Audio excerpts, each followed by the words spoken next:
không còn là bộ đôi yếu ớt, luôn thất bại, Dùn Phạm và Ngô Kiến Huy đem lại chiến thắng cho đội. Trong khi đó, Liên Bình Phát khiến đồng đội thua cuộc vì sự vụng về. Mở đầu tập 3 Dùn Ninh Man, ưng ho. Ngờ rơi Phúc Phạm Quỳnh Anh Thu Thủy bất ngờ xuất hiện hát liên khúc những bản hit đỉnh đám một thời. Đây cũng là 3 khách mời của chương trình trong tập này. Ở màn bốc thăm vui nhộn, cả Phạm Quỳnh A, Hát và Thu Thủy đều không muốn về chung đội với Dùn Phạm và Ngô Kiến Huy khi nghe thành tích của cả hai. Họ chưa từng chiến thắng trong các tập trước. Kết quả, hai đội thi được thành lập. Đội xanh gồm Ninh Dương Lan Ngọc, Ưng Hoàng Phúc, Dùn Phạm, Ngô Kiến Huy, BB Trần. Đội hồng là Thu Thủy, Phạm Quỳnh Anh, Trương Thế Vinh, Liên Bình Phát và Trấn Thành. Dùn Phạm nổi nóng với Lan Ngọc vì không đoá đúng ý. Trong tập này, với chủ đề cuộc đua đĩa nhạc, các nghệ sĩ thi nhau kể lại kỷ niệm một thời võ sôi nổi. Các ca sĩ liên tục ra đĩa nhạc với doanh số hàng chục nghìn bản được bán ra. Thử tê. Ách đầu tiên của hai là hét trong im lặng. Lần lượt các cặp thành viên trong đội cùng đeo tai nghe với tần số lớn, một người đọc đáp án và dùng khẩu hình miệng để truyền đạt thông tin cho người còn lại. Trong phần bắt cặp, ở đội hồng, Trấn Thành bị bỏ rơi, cùng chung số phận với anh là Ngô Kiến Huy ở đội xanh. Khi bắt cặp cùng nhau, Ninh Dương Lan Ngọc khiến Dùn Phạm phải nổi nóng, là hét khi liên tục đoán sai câu chữ của anh. Sự khác biệt giữa cách phát âm của Bắc Nam cũng tạo nên khó khăn lớn trong việc truyền đạt thông tin của Trương Thế Vinh và Phạm Quỳnh Anh.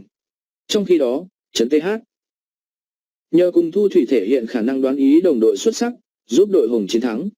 Luôn là nhân vật đáng gờm, Trấn Thành 2 lần ghi điểm bằng cách phán đoán bừa. Nhờ đó, đội Trấn Thành tích lũy đề tập nhiều đĩa CD hơn.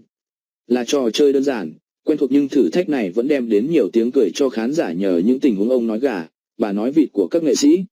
Liên Bình Phát ly ế tục thất bại, Trấn Thành đòi chuyển đội. Ở thử thách thứ nhì, cả hai đội phải chuyển đĩa bằng chân. Tại đây các thành viên sẽ lần lượt dùng chân để chuyển CD cho đồng đội theo đường thẳng.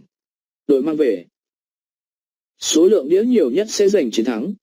Khởi đầu khá an ý nhưng đội xanh gặp khó khăn ở giữa phần thi khi Ninh Dương Lan Ngọc bị đội bạn chọc cười, không thể tiếp tục chuyển đĩa. Bộ đôi Ngô Kỳ Huy Dùn Phạm không còn yếu ớt như những tập trước, thể hiện được sự dẻo dai. Trong khi đó, ở đội xanh, Liên Bình Phát liên tục làm rớt đĩa CD khiến Trấn Thành và các đồng đội nổi cáu. Chuyến lưới số đĩa CD chỉ bằng 1/3 đối thủ, Trấn Thành đòi chuyển sang đội khác. Thử thách cuối cùng của tập 3 là karaoke trong phòng gym, một trong những thử thách thú vị của phiên bản gốc. Các thành viên chọn ca khúc để hát cùng nhau trong tình trạng phải sử dụng song song các dụng cụ tập gym, đội nào đạt 100 điểm đầu tiên sẽ giành chiến thắng. Dù có giọng ca thảm họa nhưng Ninh Dương Lan Ngọc TL thành người gánh team cùng Ưng Hoàng Phúc. Kết quả, đội xanh nhận được 95 điểm. Trong khi đó, đội hồng dường như có lợi thế hơn khi có hai giọng ca Phạm Quỳnh Anh và Thu Thủy cùng với nhân vật đáng rơi. Em là Trấn Thành, Liên Bình Phát, Trương Thế Vinh, Ưng Hoàng Phúc được dịp khoe cơ bắp cùng sự dẻo dai khi vừa hát vừa tập các dụng cụ phòng gym. Dù vậy, thử thách này không đem lại những khoảnh khắc kịch tính, vui nhộn như kỳ vọng.